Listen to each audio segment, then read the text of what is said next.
What's going on, everybody? All right, so this video we're going to talk about one of my favorite miter saws, go through some voiceover, all the miter saws I've had in this business and the reasons why I got rid of them, the ones I don't like, the ones I love, and my 3-year review on my OG miter saw as far as the longest one I've kept. And it's absolutely one of my favorite tools that I've ever had because I've pretty much built this business with it. So let's get into it.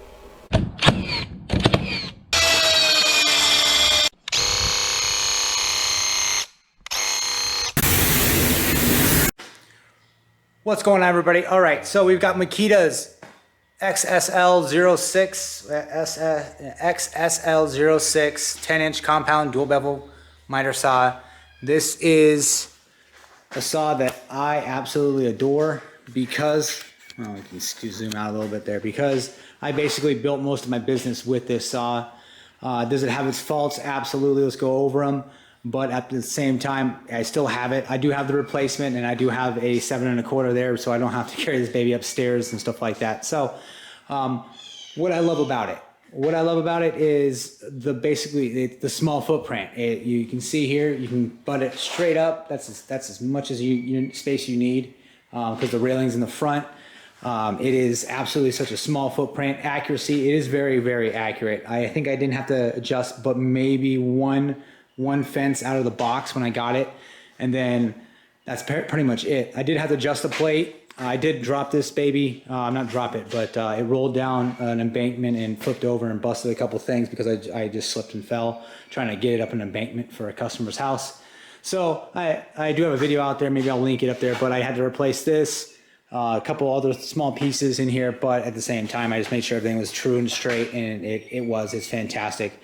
There is nothing It's cordless. It came to market, I think, 4 years ago, I want to say. I've had it for over 3 years. It has not disappointed me at all whatsoever. Everything still works on it. This is my framing, basically my framing saw. I leave it on a job site for a deck, stuff like that, where I can have it there. I don't need to worry about packing everything up every day.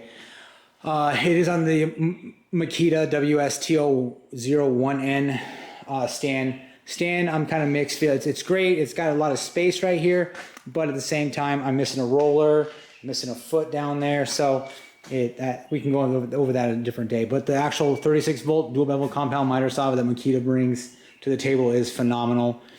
As far as accuracy, I've never used like on a daily basis the Fest tool, so I can't speak to that one. But this is as accurate as I absolutely need it. And the only reason why I upgraded, because I needed to cut larger material. And I needed to cut more than 5 1/4 nested crown, which this maxes out at the 5 1/4. So that's exactly why I had to upgrade. Did not get rid of this one because, again, it's an absolute asset. A couple things that I would recommend that Makita change on their next one. I do not use their laser. I don't even think I have it turned on here, but these do not have a shadow line. They have a laser. And I don't ever use it. I don't trust it. I just make my cut, check the line on the blade, and just go with it. Now the Milwaukee does have a shadow line, which is fantastic. I love it. That's the awesome thing. Makita needs to adopt that because it's way better. It's just, the shadow's where the blade's going to be. So how more accurate can you get than that? So yeah, that's one thing. Also, you need to move the fences if you want to do any kind of bevel cut. You can see right here, that's a mistake on my end. I didn't remove this, and I actually cut into it. It is what it is. I mean, that was a blade. It cost me a blade. So, but you've got to move the fences if you want to do any kind of bevel cuts. Which is not a great pain in the butt, but it also, it could be better. It could be engineered a little better. It is never a very free-flowing plate, so if you go left and right, there's a little bit of resistance. You can get it, but it's not like the Milwaukee where it's absolutely, you can just whip it back and forth. It's got some resistance. It might be because of the weight. But other than that, even my 12-inch, when it was out of the box, it does have a little bit of resistance, which is nice. It's accurate. You don't miss your pins, you don't miss your detents very often. But I would like it to be a little less on the friction side for sure. Blade changes are super fast with this, absolutely fast. Well, technically I'm missing my tool here. I'm sure one of my subs got it and just ran off with it, but comes out here, this blade comes out, is super quick blade change. I do not have any problems getting the batteries in and out. Sometimes other saws and stuff, the batteries in these ones come straight in, straight out. No big deal. You can see I still have grime in there, but no problems whatsoever.